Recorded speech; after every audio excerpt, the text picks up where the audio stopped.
ಅವ್ರು ಹಿಂಗೆ ಹೇಳಿದರೆ ನೀವೇನು ಹೇಳ್ತೀರಿ? ಇದನ್ನು ಕೇಳೋದು ಸಾಮಾನ್ಯವಾಗ್ಬಿಡೋದು ಇದು. ನಾನು ಅದಕ್ಕೆ ಅನೇಕ ಸಾರಿ ಪತ್ರಕರ್ತನ ಭೇಟಿನೇ ಮಾಡಲ್ಲ ನಾನು. ಅವ್ರು ಹಿಂಗೆ ಹೇಳಿದ್ದಾರೆ ನೀವೇನು ಹೇಳ್ತೀರಿ? ದಿಸ್ ಇಸ್ ನಾಟ್ ಪತ್ರಿಕೋದ್ಯಮದ ಧ್ಯೇಯ ಅಲ್ಲ ಇದು.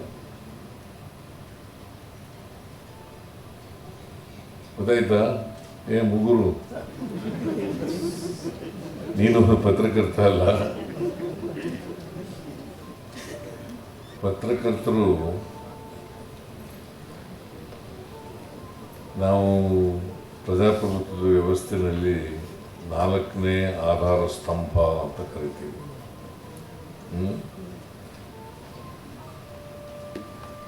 4ನೇ ಆಧಾರ ಸ್ತಂಭ ಯಾಕಂತಂದರೆ ಅವರು ಜನರಿಗೆ ಸರಿಯಾದಂಥ ಸತ್ಯವಾದಂಥ ಮಾಹಿತಿಯನ್ನು ಒದಗಿಸ್ಕೊಡ್ತಾರೆ ಅನ್ನೋ ಕಾರಣಕ್ಕೋಸ್ಕರ ಯಾವುದೇ ಕಾರಣಕ್ಕೆ ಸತ್ಯ ಅಲ್ಲದೇ ಅಸತ್ಯವನ್ನು ಹೇಳಬಾರದು. ಯಾಕಂತಂದರೆ ನಿಮ್ಮ ಮೇಲೆ ನಂಬಿಕೆ ಇಟ್ಕೊಂಡಿದ್ದಾರೆ ಜನ. ಪತ್ರಕರ್ತರು ಸುಳ್ಳು ಸುದ್ದಿ ಮಾಡಲ್ಲ ಅಂತೇಳಿ ನಿಮ್ಮ ಮೇಲೆ ನಂಬಿಕೆ ಇಟ್ಕೊಂಡಿದ್ದಾರೆ. ಅವ್ರ ಕಷ್ಟ ಬಂದಾಗ ನಿಮ್ಮ ಕಡೆನೇ ನೋಡೋದು. ಅದರಿಂದ ಸಾಧ್ಯವಾದಷ್ಟು ಮಟ್ಟಿಗೆ ಸತ್ಯವನ್ನು ಜನರ ಮುಂದೆ ಇಡ್ತಕ್ಕಂಥ ಪ್ರಯತ್ನವನ್ನು ಮಾಡಬೇಕು. ಆಮೇಲೆ ಈಗ ಊಹಾಪೋಹದ ಸುದ್ದಿ ಪ್ರಾರಂಭ ಆಗ್ಬಿಟ್ಟದೆ. ಊಹಾಪೋಹ, ಇವರೇ ಊಹಿಸ್ಕೊಳ್ಳೋದು ಹಿಂಗಾಗಿರ್ಬಹುದು. ಆಮೇಲೆ ನಾನು ಇತ್ತೀಚಿನ ವರ್ಷಗಳಲ್ಲಿ ನೋಡ್ತಾ ಇದ್ದೀನಿ, ಅವ್ರು ಹಿಂಗೆ ಹೇಳಿದರೆ ನೀವೇನು ಹೇಳ್ತೀರಿ? ಇದನ್ನು ಕೇಳೋದು ಸಾಮಾನ್ಯವಾಗ್ಬಿಡೋದು ಇದು. ನಾನು ಅದಕ್ಕೆ ಅನೇಕ ಸಾರಿ ಪತ್ರಕರ್ತನ ಭೇಟಿನೇ ಮಾಡಲ್ಲ ನಾನು. ಅವ್ರು ಹಿಂಗೆ ಹೇಳಿದ್ದಾರೆ ನೀವೇನು ಹೇಳ್ತೀರಿ? ದಿಸ್ ಇಸ್ ನಾಟ್ ಪತ್ರಿಕೋದ್ಯಮದ ಧ್ಯೇಯ ಅಲ್ಲ ಇದು. ಗೊತ್ತಾಯ್ತಾ? ಮುಗುರು, ನೀನು ಪತ್ರಕರ್ತ ಅಲ್ಲ. ಅದಕ್ಕೆ ನೀವು ಸುದ್ದಿ ಸಾಧ್ಯವಾದ ಮಟ್ಟಿಗೆ ಸತ್ಯ ಹೇಳ್ತಕ್ಕಂಥ ಪ್ರಯತ್ನವನ್ನು ಮಾಡಬೇಕು. ವಾಸ್ತವ ವಿಚಾರ ಇರ್ತಕ್ಕಂಥದ್ದು ಮಾಡಬೇಕು. ಯಾಕಂದರೆ ಇವತ್ತು ಸಮಾಜದಲ್ಲಿ ಇರ್ತಕ್ಕಂಥ ಪರಿಸ್ಥಿತಿ ಇದೆಯಲ್ಲ, ನಮ್ಮ ಸಾಮಾಜಿಕ ವ್ಯವಸ್ಥೆ, ಅದನ್ನು ಜನರ ಮುಂದೆ ಇಡ್ತಕ್ಕಂಥ ಪ್ರಯತ್ನಗಳನ್ನು ಮಾಡಿ.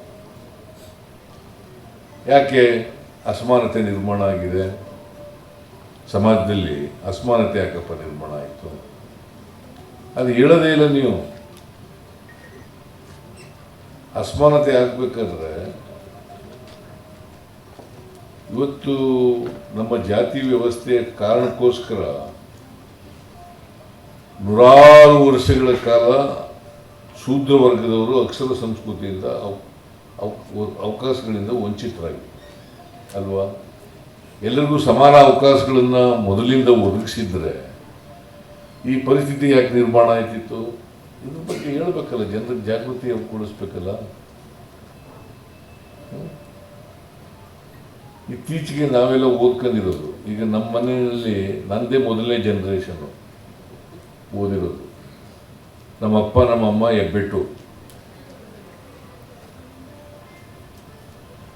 ನಾನು ಲಾ ಓದಿದೆ.